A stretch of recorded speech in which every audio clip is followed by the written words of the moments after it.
Đèn check engine báo sáng trên xe hơi là dấu hiệu cho thấy có vấn đề với động cơ hoặc các hệ thống liên quan. Động cơ là trái tim của xe, nên việc hiểu rõ nguyên nhân đèn check engine sáng là cực kỳ quan trọng.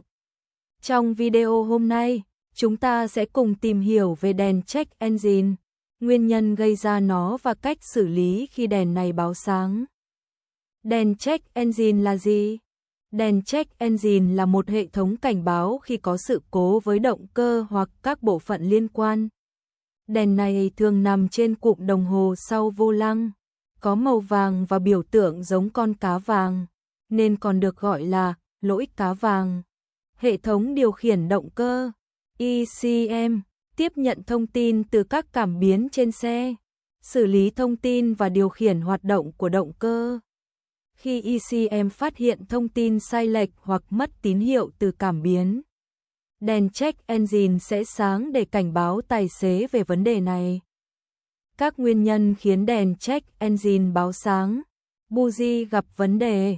Buji có thể bị mòn, bẩn hoặc hỏng dây dẫn điện cao áp, gây ra tia lửa yếu và ảnh hưởng đến quá trình đốt cháy nhiên liệu trong buồng đốt.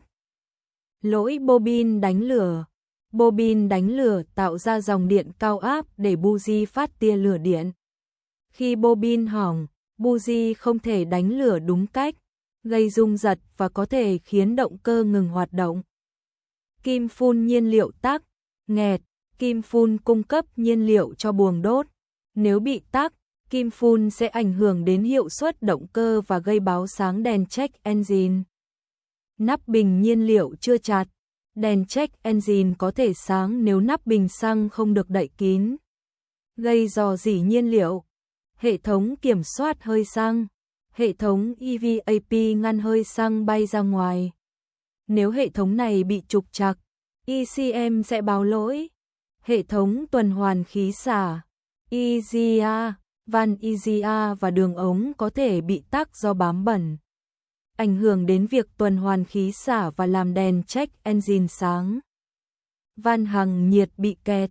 Van hằng nhiệt điều tiết tuần hoàn nước làm mát động cơ. Khi van này bị kẹt, động cơ có thể quá nóng và gây ra lỗi. Cảm biến khí nạp, cảm biến lưu lượng khí nạp, MAF, bị bẩn hoặc tắc sẽ khiến thông tin gửi về ECM sai lệch, gây ảnh hưởng đến động cơ. Cảm biến oxy. Cảm biến oxy đo lượng oxy trong khí thải.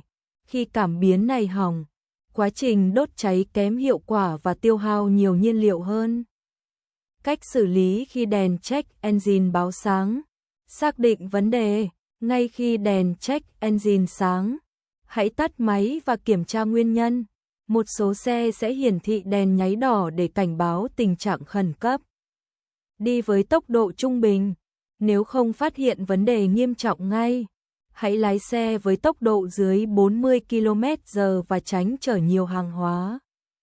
Kiểm tra nắp bình xăng. Nếu đèn báo sáng sau khi bơm xăng, kiểm tra nắp xăng đã được đậy kín chưa. Tìm đến trung tâm sửa chữa. Nếu đèn check engine nháy liên tục, hãy đưa xe đến trung tâm sửa chữa để được kiểm tra và khắc phục kịp thời. Xe báo đèn check engine có nguy hiểm không? Mức độ nguy hiểm phụ thuộc vào nguyên nhân gây ra lỗi.